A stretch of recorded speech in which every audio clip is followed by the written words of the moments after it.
Hi, my name is Dr. Leanne McGregor. Thank you for visiting my page, Hummingbird Family Psychology.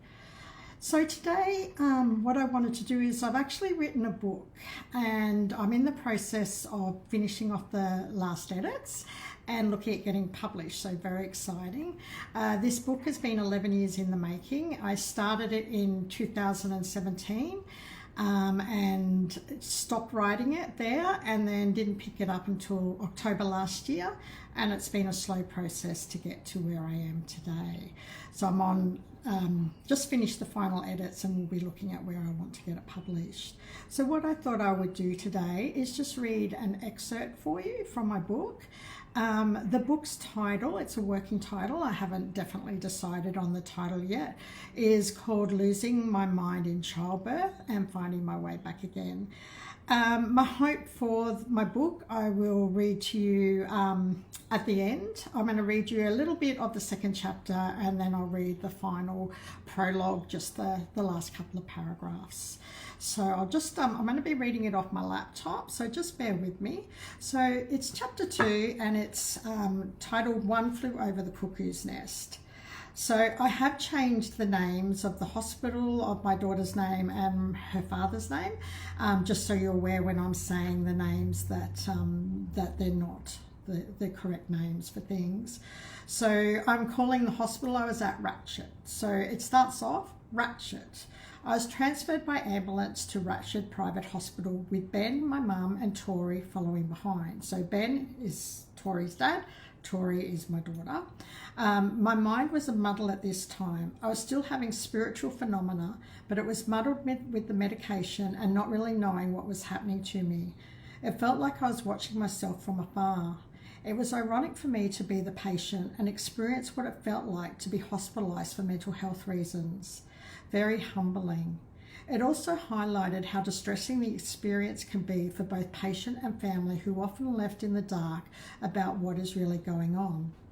Sometimes as health professionals, you get a bit laissez-faire to the whole process and forget how it is often a new and foreign experience to the patient and family, and they may need a little more support than is often given. Here I was, one of them, and still not treated with much dignity and respect. I had an understanding of the processes. Imagine how the layperson must feel. The mental health system is a horrible system to be found in and needs a good overhaul. So I arrived at Ratchet and was told that since I was on an intensive treatment order, Tori wouldn't be able to be with me for at least 24 hours. What? I would never have agreed to come if that was the case. I've been told that Tori would be with me at Ratchet, and that was the most important thing right now. Had I been lied to again? It felt like throughout the whole journey, my thoughts and feelings were never taken into consideration, and people were making decisions on my behalf without considering the needs of myself or my baby. Even as I write this some 6 years later, I can still feel the anger rising about how I was treated or mistreated. Things could have definitely been done differently, and it would not have been nearly as traumatic as it was. Some really extreme measures had been taken. A phone call was made to the previous hospital, and after some time I was informed that it wouldn't be necessary for me to be locked away and put under observation for 24 hours. I could have Tori with me. I was so relieved. I had thought things were not going to go my way again.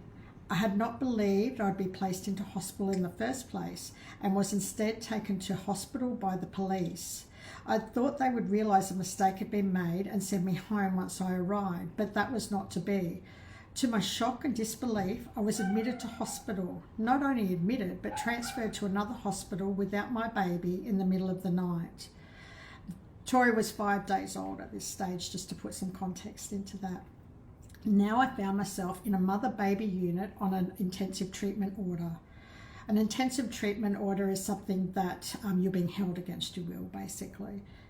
I felt like I was in the twilight zone of my worst nightmare. I was taken into a ward where there were other mums and their babies. I was orientated to the ward and given my room. It had a hospital bed, a cupboard and a television, as well as an ensuite. Pretty much a regular hospital room. I was shown the nursery where the babies were bathed and slept. They each had their own little crib that could be wheeled around. At night, they were placed there and were not allowed in your room. Nurses looked after the babies and fed them through the night whilst the mothers slept, heavily sedated. I was shown the dining room, television room, and another room where you could feed, as well as sterilised bottles. There was the nurses' station and then a corridor of all of our rooms. I can't remember exactly, but there might have been about 10 mothers there at any one time. I met with my psychiatrist, Scott. Mum and Ben were also in this first interview. He said afterwards that I must have told him a number of times that I was a psychologist and had a PhD and I didn't need to be there. We debated about whether I should continue breastfeeding whilst on the medication that was being prescribed to me. Scott showed me evidence to suggest that breastfeeding whilst taking the medication had no negative effects on the baby. I didn't want to chance it. I made a decision to express my milk and give Tori formula. I wanted to keep my milk up so that I could eventually breastfeed and when I came off the medication. So began the arduous task of expressing regularly and bottle feeding. I was hospitalised for 7 days this first time. Once I put aside what had happened to me, it wasn't too bad. I had many visitors come and visit me. I'd set up my hospital bed with blankets and pillows from home. I had flowers and cards around the place. I had my computer set up so I could work, and I had my little baby book to fill in. I had 3 meals provided to me a day and had time for Tori and I to bond. I made friends with the other mums and it all didn't seem too bad. Every night around 8 p.m, we all lined up for our medication, which was to knock us out until the next morning. Tori was in my care throughout the day, but after taking the medication, we would all go to bed and the night nurses would look after the baby's needs throughout the night. Tori was the youngest baby in there at this time, with most babies being at least a couple of months old. The age limit went up until 1 year of age. Older siblings were not able to stay in the hospital with their mother. So I'll leave that chapter there. There's still more to it. That chapter, I've just read to you 3 pages of 16 pages, but I just want to go to the end and read that to you. So this is my prologue.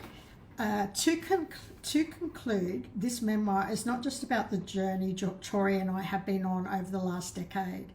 It is about me as an individual, a mother, a patient, and a psychologist. My mother said to me, not long after Tori was born, "This experience will make you a better psychologist." It has. It just took me a number of years to get there. I think the most distressing thing about this journey is how I was treated by medical and mental health practitioners. My hope is that practitioners will read this memoir and see their patients/clients not just as cases, a number before them, but as human beings. For them to have an understanding that they too could just as easily be on the other side. It is paramount for professionals to recognise when they are burnt out and jaded and to do something about it. And equally as important to always treat people with respect, compassion, kindness, and empathy. You will never know the path someone has trodden to get to where they are. This journey has also been a gift, the gift of the bond between mother and daughter, one that I will always cherish and will never take for granted. It has also been the gift of courage and strength in the face of adversity, something I've never recognised in myself, but will now never forget. May your light always shine bright. Wow, that's the first time I've read that out. Brings a little bit of tears to my eyes. So I hope that you might be interested in reading my book. I will keep you updated when it's published and where you can get it from. So thanks for listening.